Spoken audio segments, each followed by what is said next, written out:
Allez-y. Bonne journée Donc, à tous. bonjour. On va partager la présentation.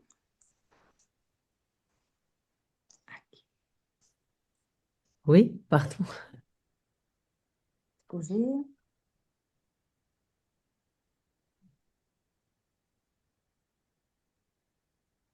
Mhm. Non. OK. Donc, merci beaucoup pour la présentation et bonjour à tous. Euh, nous sommes ici très contentes parce qu'on croit que cet atelier il sera très utile pour nous et nous espérons que aussi sera utile pour vous. Désolée de notre niveau de français parce que normalement, on ne parle pas français. On parle catalan, espagnol, anglais et français un petit peu. On croit qu'on peut un peu comprendre. Et si vous ne comprenez pas, s'il vous plaît, euh, hum, Dis-le-nous. dis-nous. Nous parlons un petit peu d'arabe aussi. Ah, si. Donc, merci beaucoup aussi à l'Alliance de nous inviter à cet atelier. On a titulé cet atelier Book Dapper, un outil pour faire avancer la durabilité dans le secteur de l'édition. Book Dapper, c'est un outil, un instrument qu'on va présenter. On commence avec des présentations. Ma collègue c'est Marc Carrera.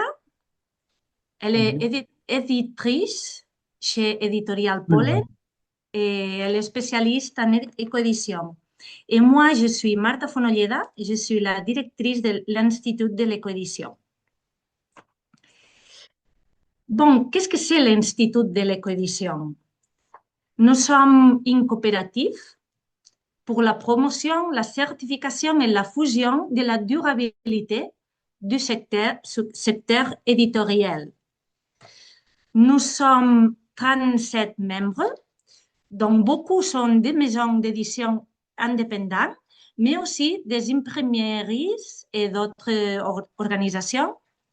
Et on travaille avec un partenaire technologique, que c'est un centre externe spécialisé dans l'évaluation de la durabilité. Il s'appelle l'EITAT. Nous diviserons notre présentation en trois grands axes qui correspondent aux trois missions de l'Institut de l'écoédition. La première part, c'est calculer l'impact environnemental des publications. Donc, la seconde part, c'est minimiser cet impact. Et la troisième, c'est communiquer sur cet impact. On va commencer pour le premier point, comprendre l'impact environnemental de l'édition du livre.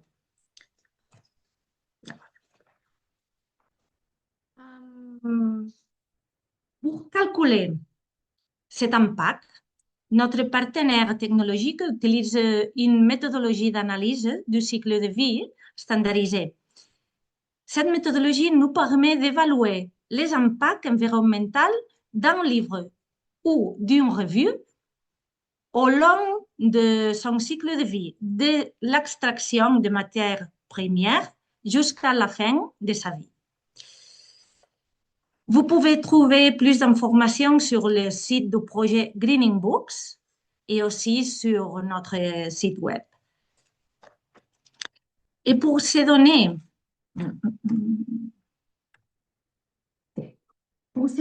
une idée des chiffres, grâce à ces calculs, nous avons pu conclure que l'impact environnemental du secteur de l'édition en Espagne en 2024 s'élevait à plus de 5 000 tonnes de dioxyde de carbone. Et pour donner un petit peu de contexte et aider à évaluer si cet impact est élevé ou faible, nous pouvons nous référer aux comparaisons suivantes. Par exemple, la navette aérienne Barcelone-Madrid émet chaque année presque 10 000 fois plus de dioxyde de carbone que l'ensemble du secteur de l'édition en Espagne.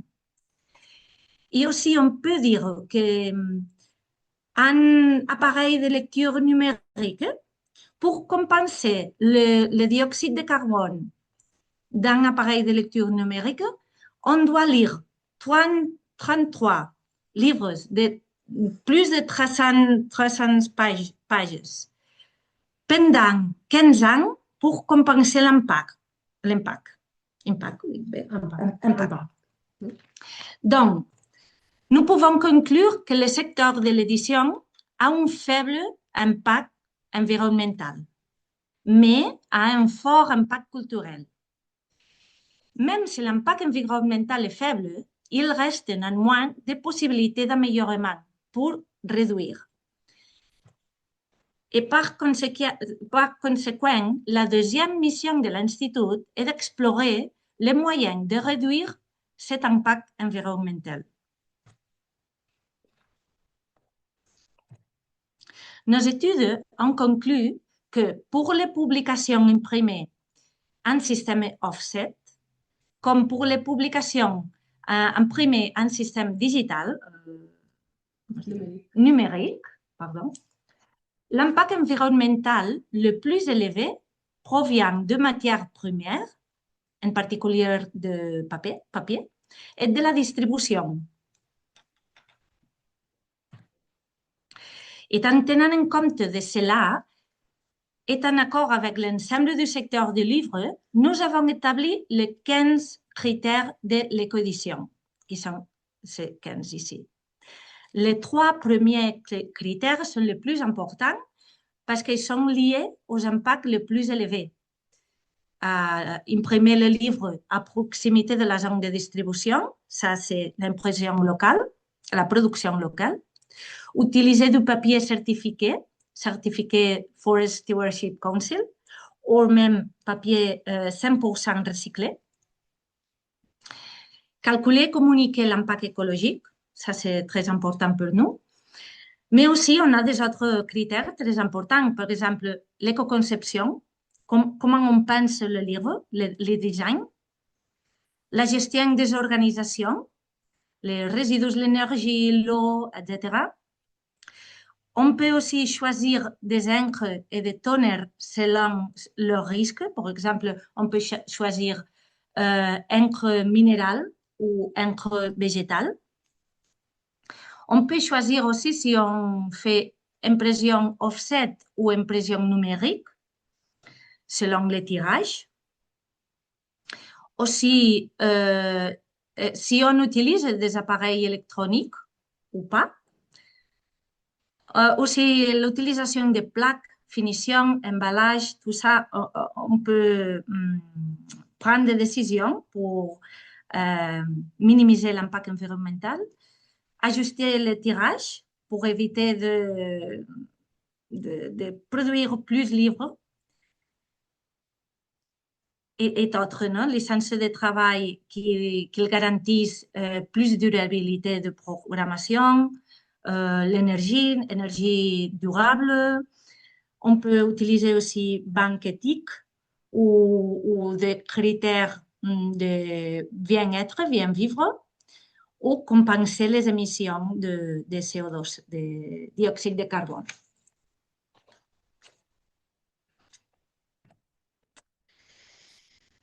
Et...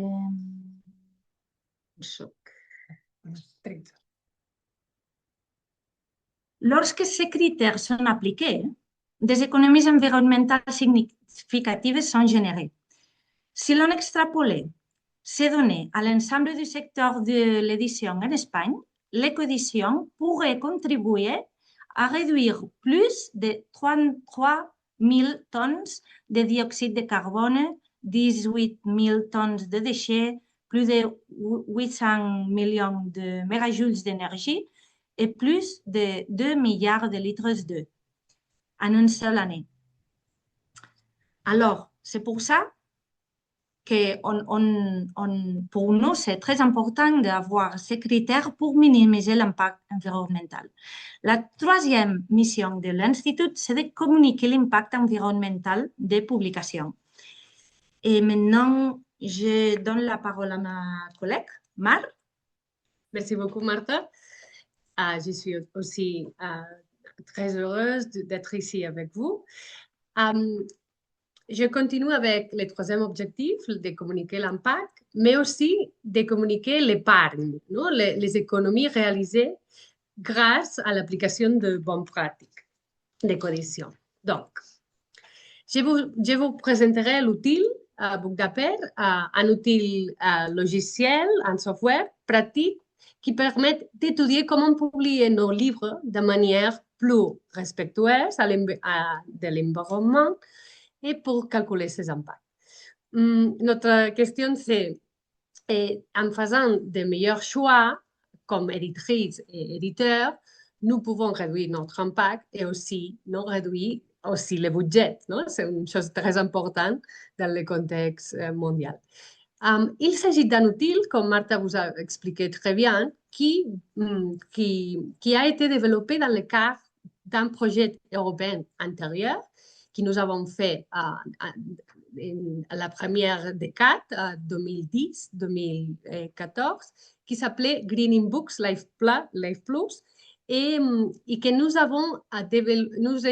nous sommes développés et améliorons depuis 10 ans.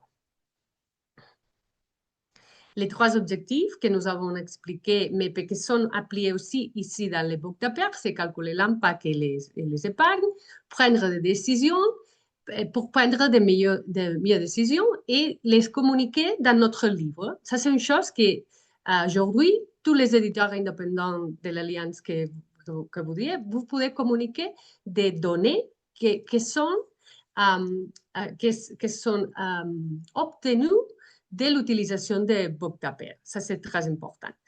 Et aussi, cet outil, ce n'est pas un outil carbone-centrique. Donc, nous ne sommes pas obsédés pour le carbone. Le carbone, c'est contemplé, mais il y a d'autres paramètres qui sont obtenus de l'analyse des cycles de vie, comme sont l'énergie, l'eau et la matière première et les déchets. Allez-y. Comment obtenir des... si nous obtenons des données et nous les mettons en contexte, nous savons notre maison d'édition, qu'est-ce qu'il y a dans notre pays, quel type d'imprimerie nous avons, quelles sont les situations de notre contexte, nous pouvons prendre de meilleures décisions. L'outil fonctionne, comme nous avons dit, avec déjà des données de l'analyse de cycle de vie, mais certaines données que nous verrons maintenant, parce que we will enter the Bookdaper, no? Nous entrerons le Bookdaper. Quelques données les savait l'éditeur ou l'éditrice et d'autres, notre imprimeur nous la donnera. No?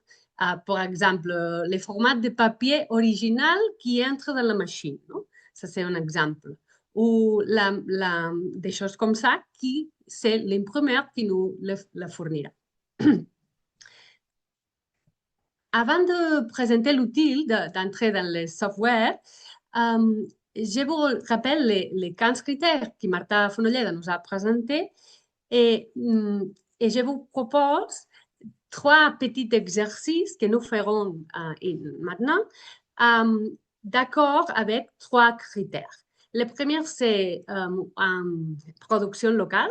Comme Martha a dit, c'est un des critères les plus importants. Et nous ferons un exemple de calculer en accord à chaque pays et chaque maison d'édition la distribution.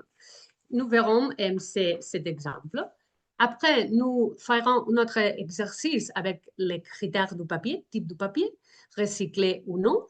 Ça sera notre exercice. Et finalement, un autre exemple de choix de couleurs et encre. Ce sont très faciles les exercices, ce n'est pas un examen. Je les ferai moi-même, donc allez-y. Nous pratiquons avec ce livre qui s'appelle Rebels pel climat. Ça, c'est un exemple réel, un livre de Pollen Editions, la maison d'édition où je travaille, qui sont mon coopératif aussi. Et nous avons publié ce livre, un recueil de voix de femmes luttant contre le réchauffement climatique. Allez-y. Oui, exactement. Merci, Martha. J'ai un problème de technique. D'accord. Donc, ici, vous pouvez voir dans l'outil, dans le Booktablet, et nous voyons que nous allons à la section données de l'Ecolabel. Nous changeons les langues en français. Vous voyez ça? Ça, c'est des informations basiques que nous, comme éditeurs et éditrices, nous savons. Et c'est comme une feuille du livre. Après, nous devons aller à la donnée générale. Et vous voyez, vous le pouvez voir. Oui, oui, oui. Parfait. Après, nous devons saisir les informations générales concernant le livre, comme les tirages, non? Que c'est les tirages que nous avons prévus initialement, les types d'impression, si c'est offset ou numérique, et d'autres informations telles que la question de savoir si votre imprimerie est alimentée, par exemple, avec des énergies renouvelables. Ici, vous voyez cette publication. Il y a aussi non, la question de si sera emballé sous film plastique. C'est un problème que nous partageons avec beaucoup de pays et de régions. Dans distribution, taxe de retour, nous avons un taxe de retour de 5%, non? Donc, ça, c'est la taxe de retour que nous avons emplie. Notre distributeur nous a communiqué un autre chiffre, non? Dans les prochains livres, nous les mettrons plus en note, ça, c'est très basse. Les formats de publication et calculer les doses automatiquement, ça, c'est notre information que cet outil nous donne. Les procédés d'impression avec l'électricité, c'est ce que j'ai dit. Oui. Vous voyez qu'il peut calculer automatiquement la consommation d'électricité base aux données déjà inclus, ou vous pouvez le mettre en accord à votre imprimeur. La source d'énergie renouvelable aussi, c'est important de l'inclure. La consommation d'eau, c'est calculé automatiquement ou vous pouvez le mettre. Si vous le savez, c'est très rare de le savoir. Non? Si vous n'avez un imprimerie qui c'est de votre groupe, non? C'est difficile parce que nous sommes éditoriales indépendantes, non? Généralement. Et temps de conception de la publication, qui calcule la mise en page d'un livre, est estimé à 0,58 heures par page. D'accord? Ici, c'est un exemple de ça. Et quand nous entrons, nous d'accord, nous devons saisir les informations comme nous avons vu. Et maintenant, examinons un exemple de cet exercice que je vous avais dit. Nous commençons avec le type de papier. Et examinant le type de papier, nous pouvons aller à couverture, c'est le même fonctionnement. Vous devez mettre le type de couverture, si c'est broché ou relié, la largeur de la couverture, les ravins, le type de, non, dépendant de si c'est ou non, non broché ou relié, vous mettez les informations. Et ici, nous pouvions, par exemple, le type de papier mettre si c'est offset ou papier couché, mais aujourd'hui, il nous intéresse si ça recyclé ou non. Non? Ici, nous pourrions les changer. C'est très important à droite, parce que je vais votre l'écran de vous, mais l'important c'est à droite. Pendant nous entrons les informations, il y a les différents impacts que c'est montrer à vous des différents et les économies réalisées, non? Les épargnes. Aussi, le poids total de la publication. Donc, si nous sommes avec les papiers et les grammages, nous pourrions les changer ici, mais je vous propose de choisir, au lieu de la section de couverture, aller à la section de l'intérieur du livre. Nous les modifierons à l'intérieur du livre pour observer des impacts plus marqués. À l'intérieur du livre, nous allons le contenu recyclé. Maintenant, l'impact, c'est de 700, presque 800 carbone. Nous changeons le contenu à zéro. Ce n'est pas recyclé, les papiers que nous avons choisis. Et nous rafraîchissons et nous verrons à droite le carbone change, mais aussi les déchets de la consommation de l'eau et de l'énergie changent. Et ça, c'est un des exercices que nous pourrons faire quand nous choisissons les papiers. Les grammages seraient notre paramètre que nous, comme éditeurs et éditrices, nous changeons beaucoup, non? Dépendant si c'est de bande dessinée, comme les collègues ont mentionné, ou si c'est pour les jeunesses, non? Ça dépend. Donc, ça, nous pourrions aussi changer. Ce livre, il y a des grammages de 130 parce que c'est un livre pour les enfants, non? Et nous pourrons voir aussi les changements qui ça.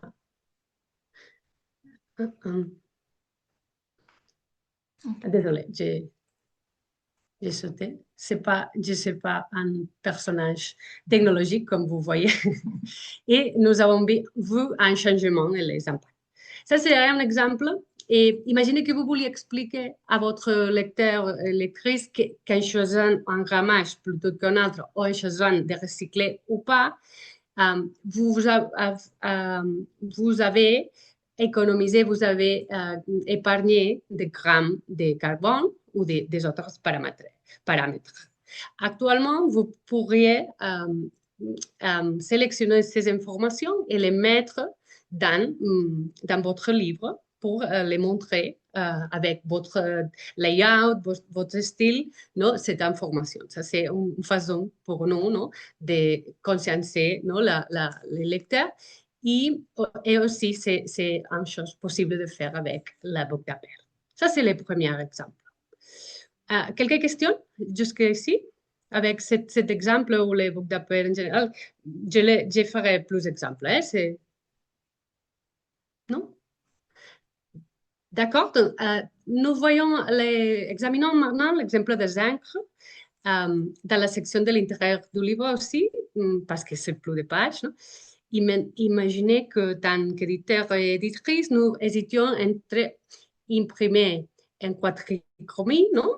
CMYK, en deux encres ou directement saturé en blanc et noir. Nous allons... oui. La couverture, vous voyez que c'est aussi un lieu où vous pourriez changer ça, non? D'accord? Et par exemple, non? Nous l'avons changé, non? De 4 à 0, nous l'avons changé à 5, non? Et ça fera un changement très léger parce que c'est de 4 à 5, non? Mais nous l'allons tester, vous l'avez vu, il y a eu un changement. Nous l'avons testé à l'intérieur avec les couleurs de l'encre d'impression. Maintenant, c'était un livre avec 4 plus 4, non? Quadricomie. Nous allons le mettre à saturer parce qu'à la fin, le budget a été coupé. Donc, nous voyons l'impact comme change.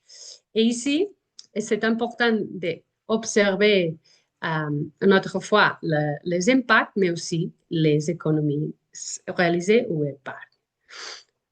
Ça, c'est un autre exemple, non, de choix des encres. Et c'est une façon de communiquer à l'extérieur, mais aussi une façon de prendre des décisions de production. Ça c'est important parce que nous l'utilisons pour beaucoup de choses, pour décider si impression numérique ou offset, non, à commencement, non, pour voir les impacts. Nous l'utilisons pour faire des décisions de tirage aussi, non, pour voir si la différence de tirage, non, nous sommes très conscients dans les imprimeries, si vous publiez beaucoup, non, c'est moins cher, mais quel est l'impact et comment change au niveau d'impact? Et finalement, comme vous voulez, l'outil a différentes phases, non? S'il y a jaquette ou non, ou s'il y a bandeau ou non, commercial. Mais nous allons faire le troisième exemple, les impacts en fonction de distribution du livre, de l'imprimerie à l'entrepôt de distribution. Ça, c'est très important, c'est les données qui sont entrées. Et pour ça, nous avons commenté que c'est lié aux premières critères, la production locale. Et vous voyez ici, zone de distribution, c'était une distribution de 300 km, mais aussi nous voyons si c'est possible de faire une distribution plus grande et nous vérifions si c'est distance et non la différence de distance. Nous calculons en cycles d'impact et vous voyez, voilà, les impacts et les économies par rapport à ça. Vous pouvez aussi mettre une distance connue. Ça, c'est important parce que les détails, non, vous pouvez l'ajuster à la situation de votre région ou de votre pays. D'accord? Revenons maintenant à la présentation PowerPoint. Je minimise ça. Nous irons aussi à Bogdapere une autre fois pour les questions, mais je veux finir avec, avec cette partie parce que pour nous, c'est très important. Si vous, comme éditeur et éditrice, vous voulez savoir l'information sur Bogdapere, à notre avis, grâce à l'ensemble de données, c'est très utile pour chaque éditeur pour établir un rapport annuel de développement durable, un bilan environnemental public, non, de l'impact des livres. Chez Pollen, par exemple, nous publions chaque année. Et ici, vous voyez un exemple de 2024 et 2023 avec les impacts et les épargnes. Et nous incluons les différents livres, les différents paramètres, pas seulement carbone. Nous faisons un rapport de responsabilité avec notre lecteur et notre lectrice. Et ça, c'est un des résultats liés à Bogdapere. Sans Bogdapere, ça, c'est impossible de faire parce que nous avons beaucoup de dimensions d'études. En Espagne, grâce à l'utilisation de cet outil, nous avons également inclus un label dans notre livre qui vérifie trois... Pardon, Mar, excuse-moi, je crois. Est-ce que tu voulais changer de document ou c'est normal que tu sois resté sur le... Ah oui, oui, Ah, c'est non. normal. Ah, vous ne voyez pas. Ah, Voilà, désolé. merci, ça a été... Ah, vous Voilà. étiez à On Bogdapere. était sur l'autre, oui, exactement. Voilà, c'est bon, c'est Ah, bon. désolé. Ah, Non, non, aucun problème. Ah, merci, Laurence, pour les noter. Ouais. Oui, nous étions ici. Je vous expliquais que grâce à l'ensemble de données, nous publions chez de bilan environnemental et ce rapport annuel, et c'est l'exemple de 2023 et 2024. Merci, Laurence, parce que... Ça, c'est important. Et en Espagne, grâce à l'utilisation de cet outil, nous avons également inclus un label qui vérifie trois de ces grands critères que nous avons mentionnés avant. Et c'est un label que maintenant nous appelons en Espagne et qui nous permet de mettre l'écolabel avec les données que nous avons dit. Ça, c'est les dessins, les layouts que nous avons fait pour montrer le livre impact et les épargnes. Et aussi, dans le livre, nous mettons le logo. Finalement, je donnerai la parole à Martha, mais l'Institut de l'économie a mené de nombreuses recherches, à mettre à disposition une multitude de ressources et de guides de bonnes pratiques Nous essayons d'être connectés à niveau du local au global. L'Alliance est une alliance très importante avec le gouvernement catalan aussi, les ministères de l'Espagne, l'Alliance, la Colombie, le Mexique. Non? Nous avons beaucoup de connexions et ils sont aussi en développement de l'outil. Et ça, c'est très important parce que ce n'est pas un outil catalan-espagnol, c'est un outil no? Qui s'est connecté avec beaucoup d'acteurs. Et finalement, je donnerai la parole à Martha pour expliquer no? Ce dernier point que les collègues d'Oblivious ont mentionné, Lorenz a mentionné, no? Mais que nous sommes en ce moment-là. Merci. Sí. Merci, Mar. En ce moment, on veut appeler à la subvention d'Europe Creativa un projet, on veut présenter un projet autour de l'éco-édition et de calculer l'analyse du cycle de vie en Europe et aussi adapter le label, cette label de livres éco-édités en Europe. Ça, c'est un projet on pense maintenant et on cherche des partenaires. S'il y a quelqu'un qui s'est intéressé, vous pouvez nous contacter et nous serons très heureux d'avoir un meeting et explorer les possibilités. Et finalement, l'Institut de l'éco-édition, c'est une coopérative ouverte. Tout le monde peut être partenaire de cette coopérative, peut être membre. Les membres peuvent recevoir conseils, participer des ateliers, formations. On a une grande base de données des imprimeurs et éditeurs durables. On fait aussi diffusion. Donc, les partenaires, les membres peuvent gagner en visibilité. Et aussi, les membres peuvent accéder à la Book Dapper, à l'outil. Et ça, c'est tout. Si vous avez des questions, nous sommes enchantés de parler avec vous. Et de connaître votre réalité aussi. Et n'hésitez pas de contacter nous maintenant ou plus tard. Ou à travers de Lorenz et l'Alliance.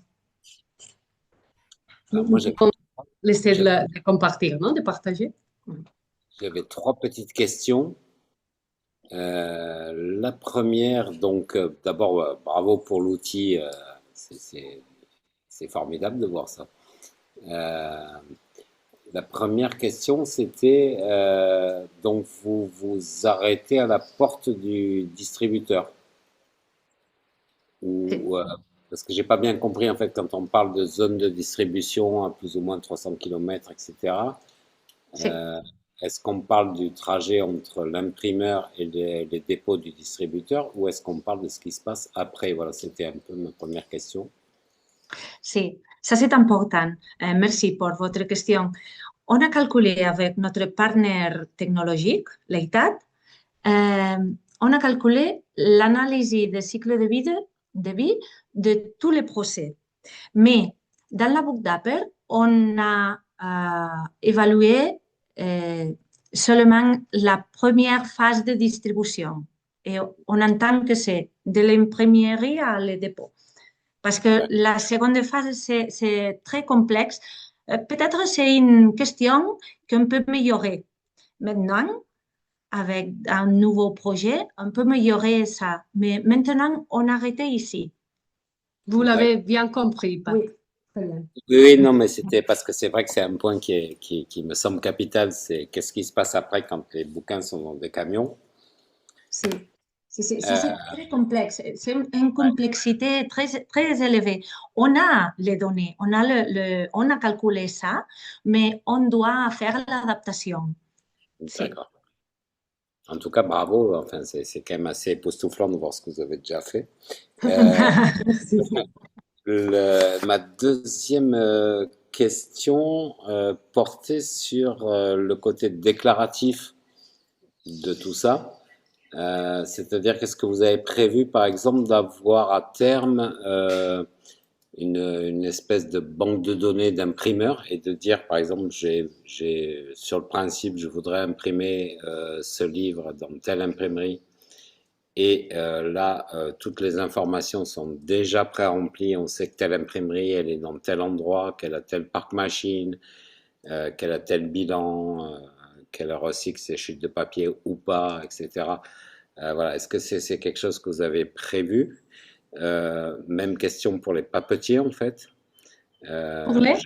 J'achète quel papier, Ah dans oui, quel, oui. donc de quel endroit il arrive?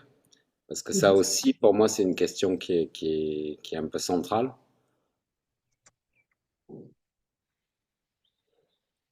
Oui, vous voulez? Bueno, je complémente. Sí.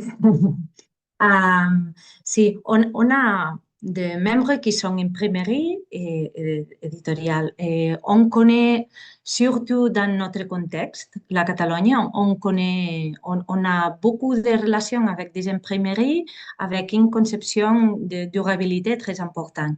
Et ils connaissent beaucoup type de papier, processus et tout ça.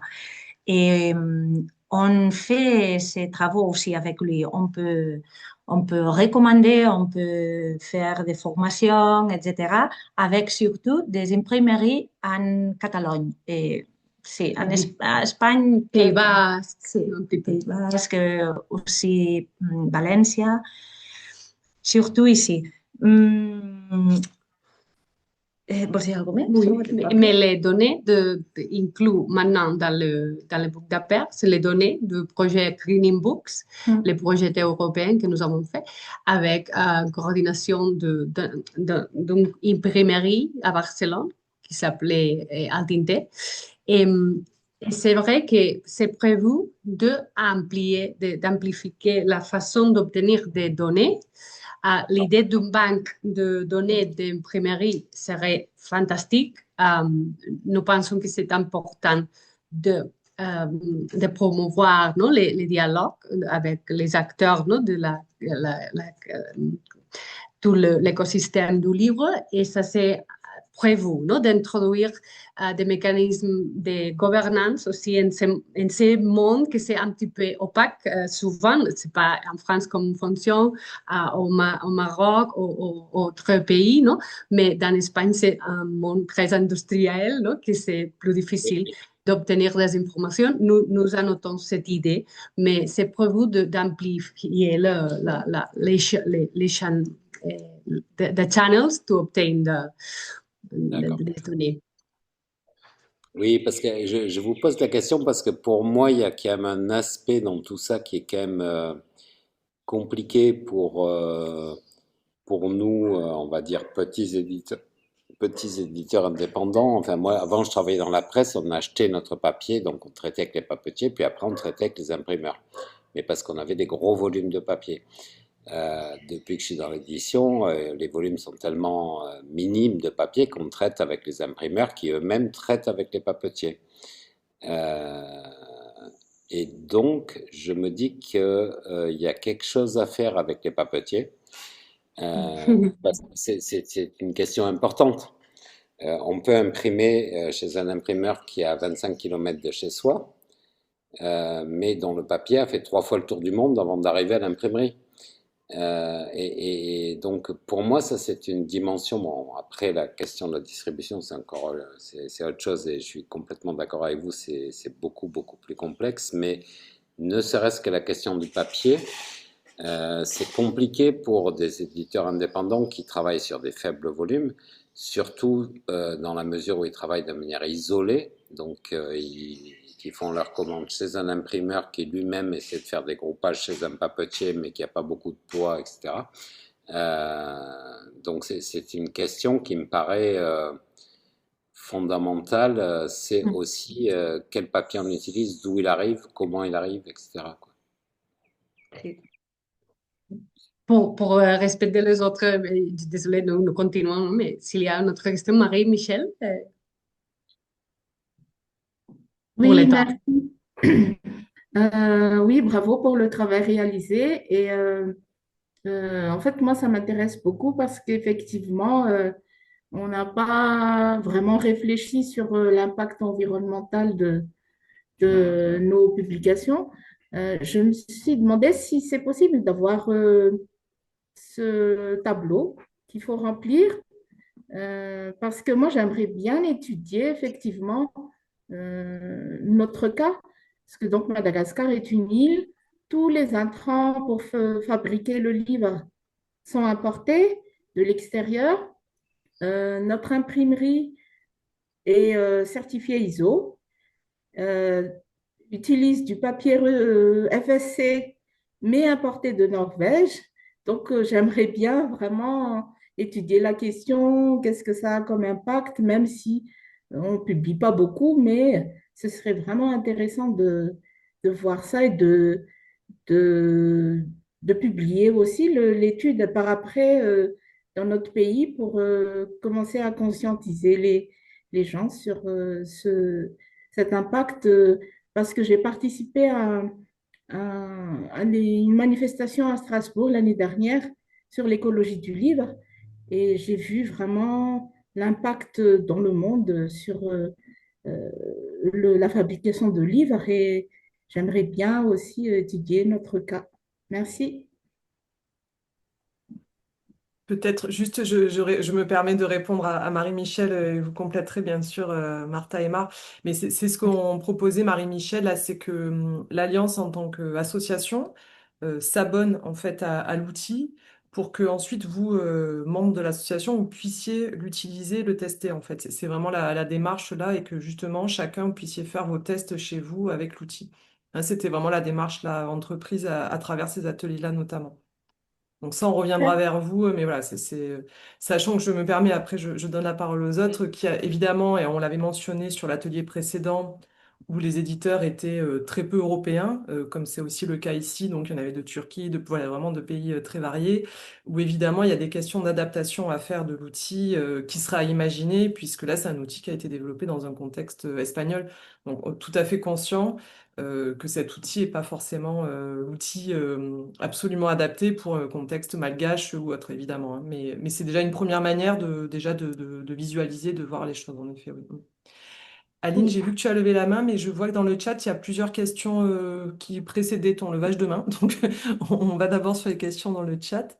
Kenza a posé une question il y a un petit moment. Mais Kenza, que tu levais la main, je te laisse poser ta question précédente et Oui, c'était sur les critères parce que dans la liste des critères, il y avait des choses sur lesquelles j'aimerais avoir plus de précision et je voulais remercier les intervenantes de leur exposé et qui était extrêmement clair et merci d'avoir fait l'effort dans une langue qui n'est pas la vôtre.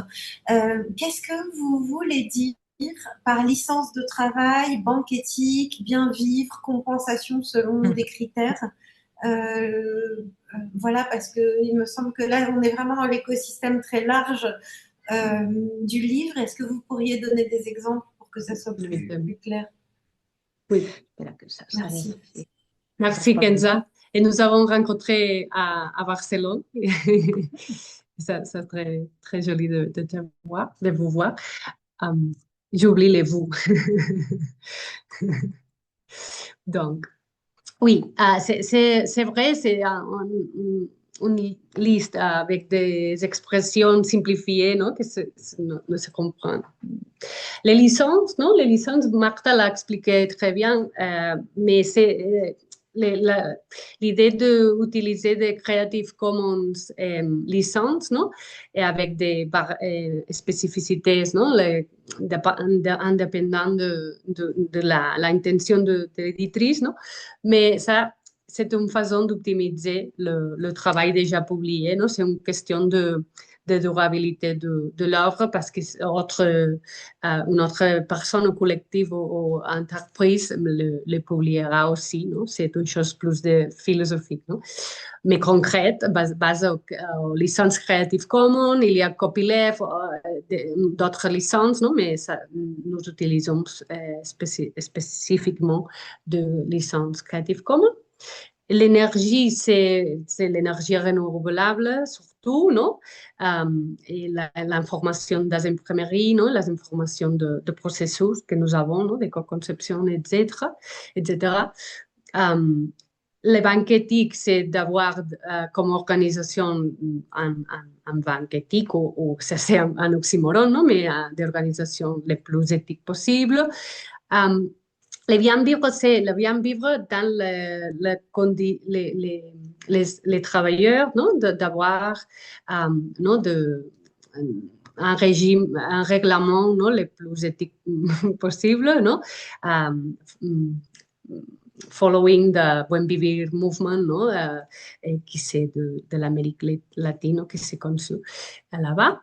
Et les compensations selon des critères, ça c'est c'était un critère que nous avons développé avec, non, avec toute la discussion, toutes les polémiques avec les compensations, mais nous avons proposé une compensation locale avec la communication avec une organisation d'agriculture qui c'est en Catalogne, à laquelle nous faisons d'heures de volontaires, de volontariat, pour compenser les heures de notre impact, en ce cas, l'impact de carbone.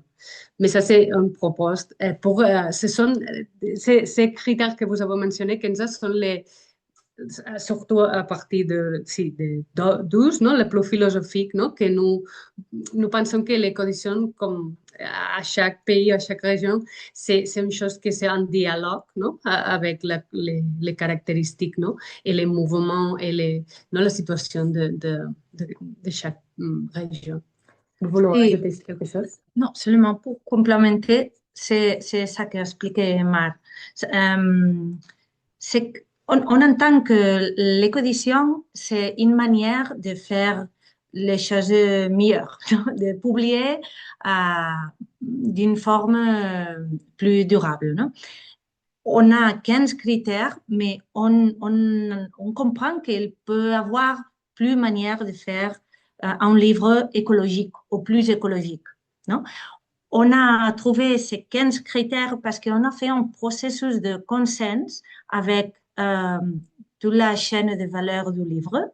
Ici, en Catalogne, on a fait un processus participatif avec imprimeries, éditeurs, organisations, NGOs du monde aussi de l'écologie, et on a consensué ces 15 critères. Il y a des critères qui sont très vinculés à l'étude de l'analyse de cycle de vie, non? Qui sont très rationnels, mais il y a d'autres critères que pour nous, dans notre contexte de la Catalogne, on a pensé qu'ils sont importants. Mais on pense qu'on peut faire les choses différentes. Dans notre contexte, on peut trouver des critères importants. On peut maintenir les critères importants liés à l'analyse de cycle de vie, mais aussi on peut choisir des autres critères qui pour nous ou pour chaque contexte sont importants. Merci, Kenza.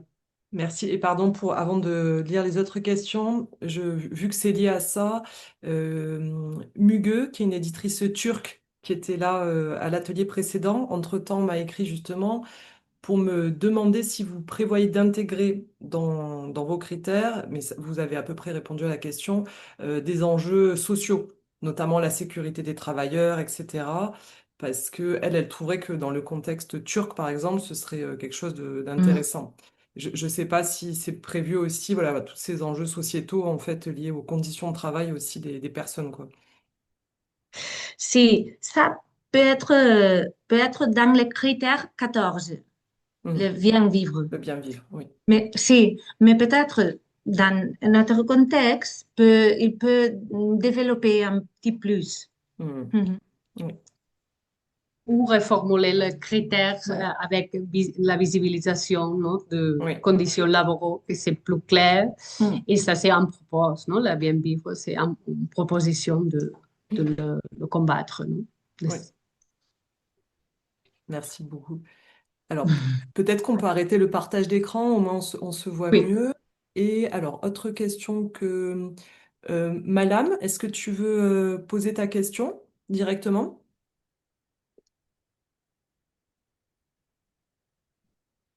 Malam, est-ce que tu nous entends? Ton micro est coupé, Malam.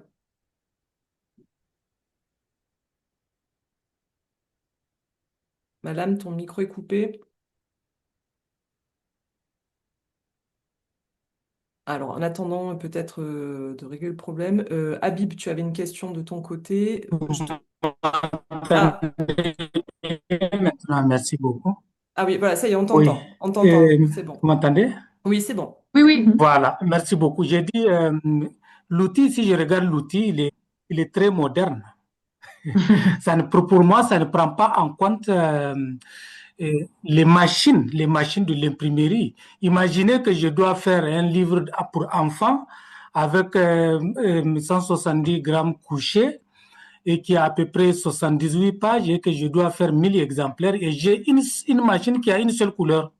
Imaginons, c'est dépassé, mais si j'ai une machine à une couleur ou si j'ai une machine à deux couleurs ou à quatre couleurs ou en tout cas une machine qui sort à la fin en recto verso en couleur, donc je trouve que l'outil ne prend pas en compte. Imaginez si j'ai une machine à une seule couleur, combien de fois je dois repasser le papier pour que j'ai la couleur en recto verso et puis faire le livre pour enfants. Donc je trouve que si on doit modifier ou en tout cas à faire des ajouts, il faut vraiment tenir en compte les machines qui sont dépassées, mais qui sont utilisées dans d'autres cieux. Moi, ici au Niger, je sais de quoi je parle. C'est vrai qu'on a des machines modernes, mais aussi on a des machines qui sont utilisées au 15e siècle. Merci. Merci, Malam. Merci. Si, si on a fait cette calcul, cette analyse de cycle de vie, on l'a fait pendant des années, de 2010, et on l'a fait avec des imprimeries offset, et aussi numérique, mais on a pris les machines d'ici, non, de notre contexte. Ils sont machines plus ou moins extrapolées, non? Mhm. Oui, oui. Mais c'est possible que dans un autre contexte, il y a des machines différentes. Ça, c'est vrai. Et on peut le tenir ok, En compte. Oui. Oui. Encore. Et comme Martha a dit, nous avons introduit le système d'impression numérique à 5 ans plus tard, après la première introduction de les données de les machines d'offset. Non? Et maintenant, notre idée, c'est l'idée d'introduire les e-books, non? Et les mondes du livre digital aussi, du numérique dans l'équation aussi, non? Mais c'est important ce que Malam a dit, non? Que les données changent par rapport à type de machine. Et c'est vrai, ça c'était, comme Pat a dit, non? La chose d'avoir des informations, non? De différentes imprimeries et de différents pays. Ça sera une amélioration que nous pourrons introduire aussi dans ces nouveaux projets. Merci. Merci. Merci Par, beaucoup. par Aline, exemple, pardon, vas-y, Mar. Vas-y. non, non, en Cuba, nous avons commenté que c'était très difficile d'avoir des stockages de papier, non? Ça, c'était notre information, non? Que nous avons avec les collègues de Colombie, Mexique, non? Que c'était difficile d'utiliser, non? En Cuba, l'outil, parce qu'il y a ces shortages de papier, ça, c'était notre information très importante, non? De l'avoir en compte, en considération. Une dernière question, Aline, avant de te donner la main, enfin de te laisser la parole, pardon, de Habib dans le chat. Habib, je te laisse poser ta question directement, peut-être. Oui, merci beaucoup pour cette présentation qui était fiable et intéressante. Donc, j'y apprends beaucoup. Et voilà, donc juste une petite question, information et question, c'est qu'on devient euh, en Tunisie maintenant à appliquer la taxe carbone. Donc voilà, c'est récent. Et juste ma question je pose ma question qui est la suivante. Alors, comme c'est maintenant en Europe, il y a la certification du papier, donc qui a usage d'imprimer des livres. Nous, au niveau du coût du papier certifié, ça devient trop cher et même les imprimeries, donc ils sont dans une étape qui n'applique pas donc cette condition, vu encore les moyens de bord, l'encre, et tous les autres moyens. Cela, est-ce que, il y a un impact sur le coût du livre, alors que nous sommes exportateurs des livres, par exemple, moi je participe dans les salons internationaux, donc du Maroc ou d'Alger, est-ce qu'il y aura bientôt des restrictions sur le papier non certifié?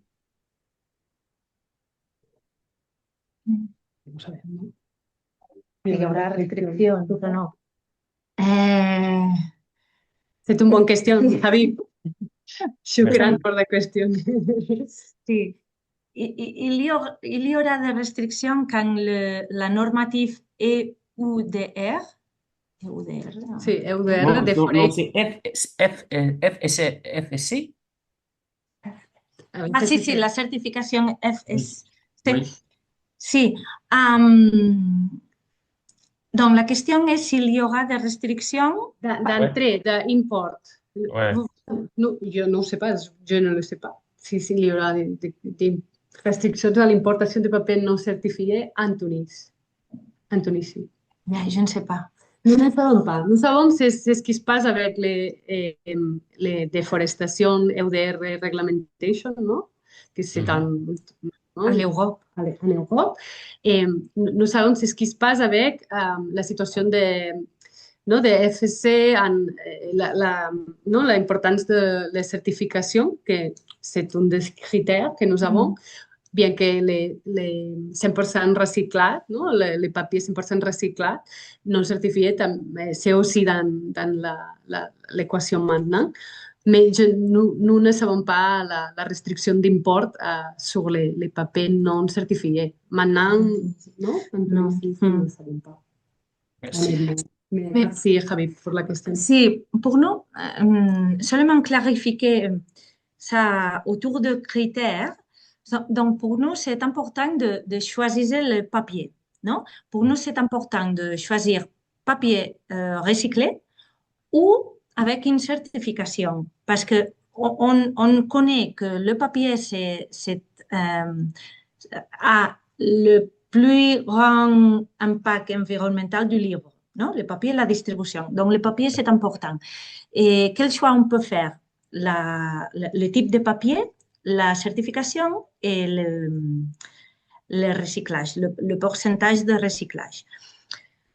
Dans notre contexte, donc, la boucle d'appel, tu peux changer, comme a montré Marc, tu peux changer le pourcentage de papier recyclé et tu peux voir les impacts, non? La variation des impacts. Ça, c'est une chose, non? Ouais. Ça n'a rien n'était pas lié à la certification FSCC. À la boucle d'appel n'a rien à voir avec la certification FSCC. Dans notre cas, à la Catalogne, à l'Espagne, on a cet écolabel, l'éco-étiquette livre éco-édité. Et si ça, c'est vrai, pour avoir ce label, tu dois avoir un papier certifié FSC. Donc, tu dois imprimer le livre dans une imprimerie accréditée qui est certifiée dans la cadenne de custodie de FSC. Ça, c'est un requisite pour nous pour avoir l'éco-étiquette, le label. Mais ça, c'est une décision qu'on a prise pour garantir que le papier a l'impact environnemental plus bas. Mais tu peux utiliser la boucle d'appel sans papier FSC. Je m'explique Oui, bien. oui, oui, oui, je Oui, crois. oui, ça va, Gilles. Oui. Oui, Oui, oui. oui, oui. Et pour nous, c'est un problème pour quelques livres parce que non toutes les imprimeries à l'Espagne sont certifiées.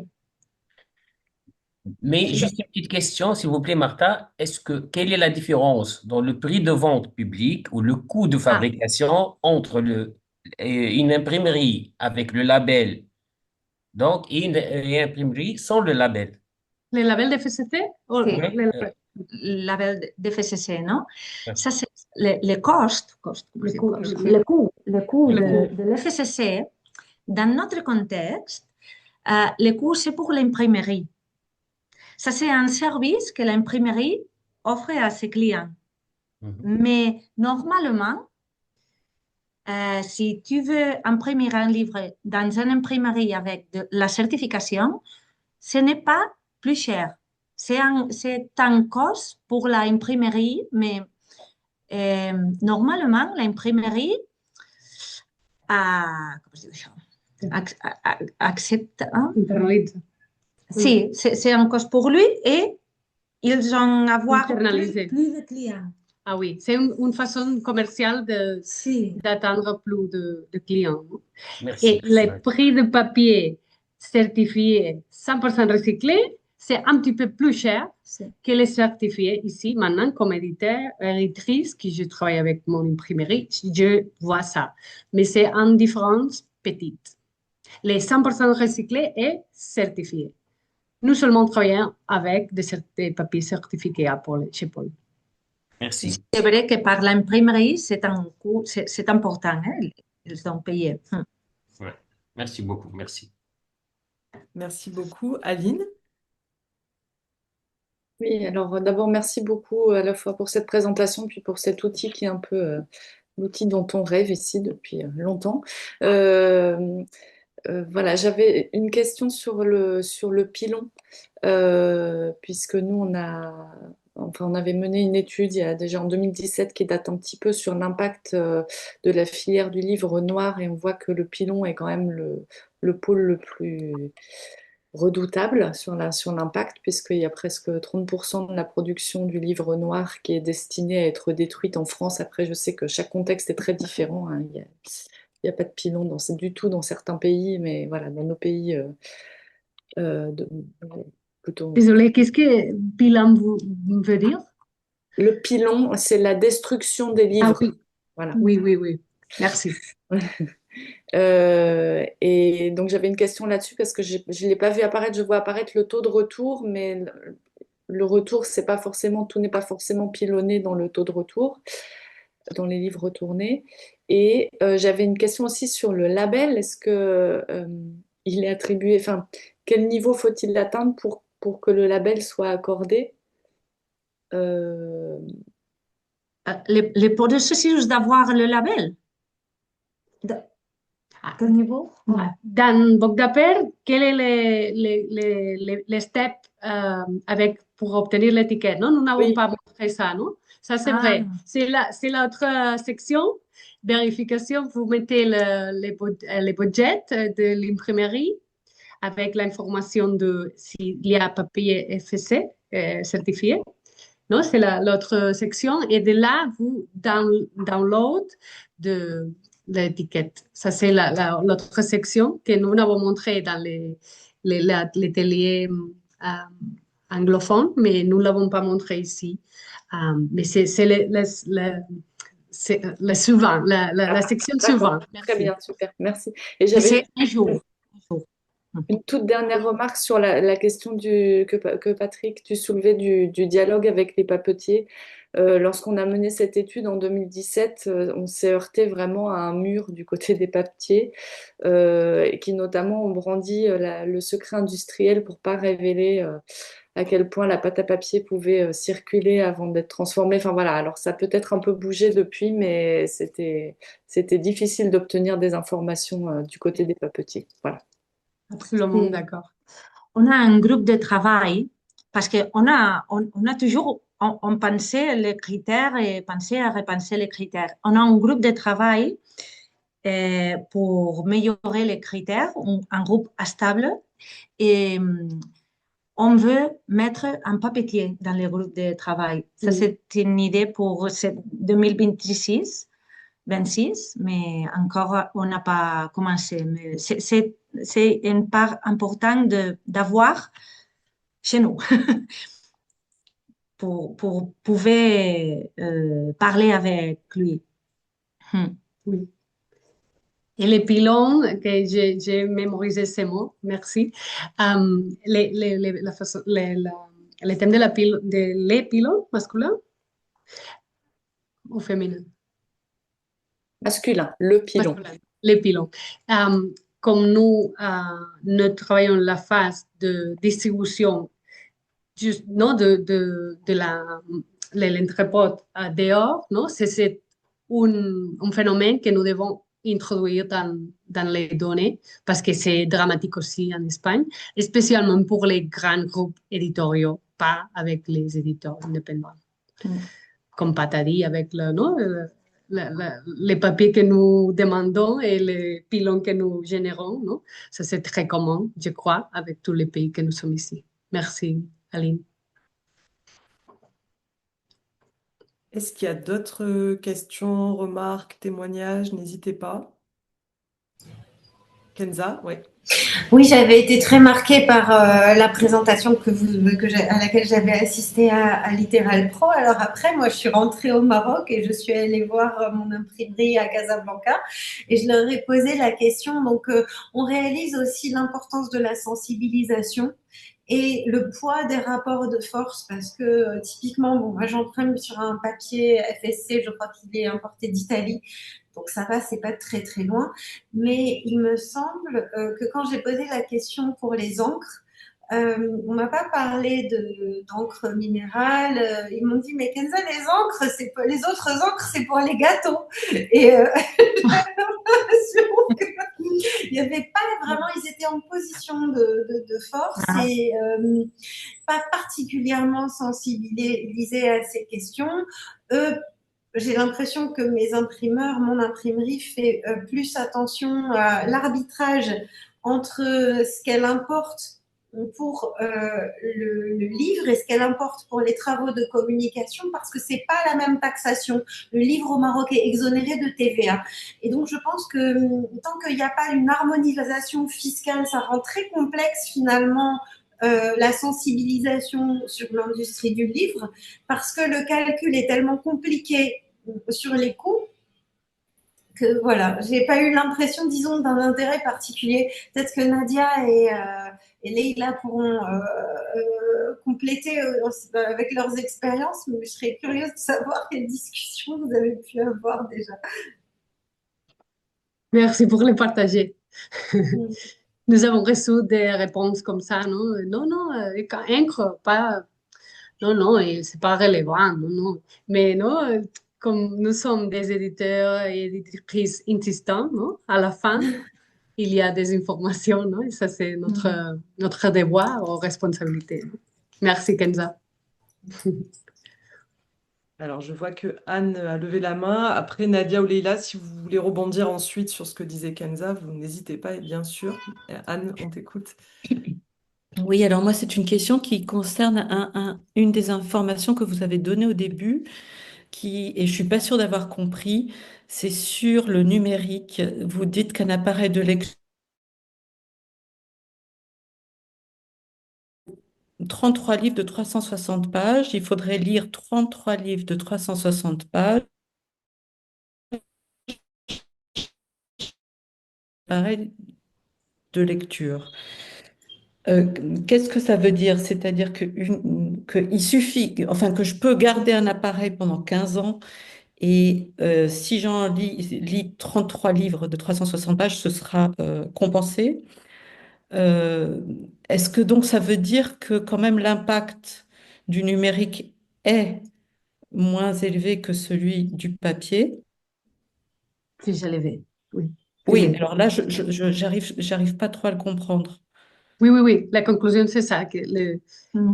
bon, c'est un impact plus haut, mais nous avons non, une étude, mais nous voulons de développer en plus, Sí, avec plus de détails, pour avoir plus de comparatifs, pour que ce comparatif, la première fois que nous non, l'avons créé avec des données, non, c'était difficile de comprendre, non? Et Oui, c'est normal, c'est ce que vous avez non, compris avec ça, non? Mais c'est mm, ça, c'est une façon de dire si beaucoup de gens lisent beaucoup, pas de problème avec des e-readers, non? Mais l'index de lecture, quel est l'index de lecture par rapport à l'obsolescence de e-reader et des impacts des e-readers, non? sí. d'accord. Non, non, c'est juste parce que, bon, intuitivement, je me disais, parce que de ce qui circule, que effectivement, le numérique est plus, finalement, a plus d'impact enfin, écologique que le Le papier, le livre papier. Mm. papier. Mais j'ai connu comme tout ça aussi, il y a un projet Greening Books, etc., européen. Je connais des personnes qui ont déposé des dossiers, qui ont eu des aides européennes, dans lequel le critère, par exemple, de distribuer des services de presse, de pousser à distribuer des services de presse en e-book ou en PDF, était un critère, disons, vertueux. Donc là, j'arrive plus très bien à comprendre où on est. Voilà, c'est tout. Sí, ça c'est très difficile d'avoir les données. C'est très, très difficile. Et, on a vu que il y a beaucoup d'études qui, qui prennent des données avec des différents scopes. Oui, ¿No? Et c'est difficile de comparer, de faire la comparaison.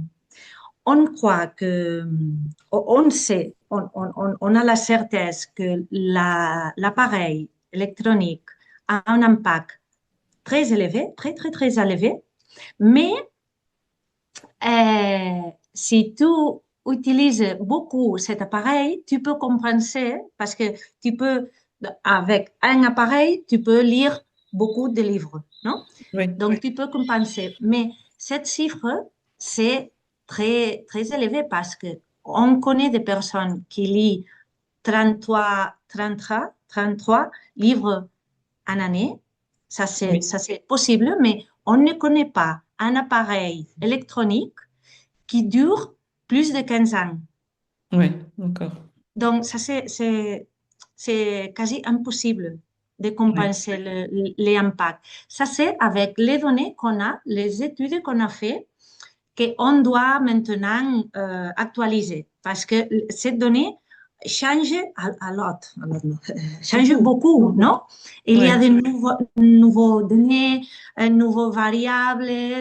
Ça, c'est difficile. On veut réviser ce calcul, mais ce qu'on connaît maintenant, c'est ça. Mhm. D'accord, d'accord. Et puis est-ce que, bon, mais ça, je suppose que ça sera après à rajouter au fur et à mesure, parce que même, par exemple, dans les arguments de l'association sur l'écologie du livre, de l'association française, il y a des notions d'équité, de ce qui est aussi choisi dans ce qui est publié. Et est-ce qu'il y a aussi peu à peu aussi, si je pense aussi par exemple au numérique, donc ça c'est une question, et l'autre c'est dans le numérique, je crois qu'il y a peu à peu des études aussi sur l'impact euh, que par exemple on mémorise moins bien quand on lit sur un écran que sur papier, des études comme ça. Et est-ce que ces choses-là sont, et qui ont peu à peu aussi un impact sociétal, hein, donc est-ce que ça ce sont des choses que vous peu à peu vous intégrerez? C'est le terrain Oui, est énorme. c'est l'idée de réviser tout ça et de penser si on doit intégrer de plus variables ici. Si, si, si, si. C'est Hmm. infini.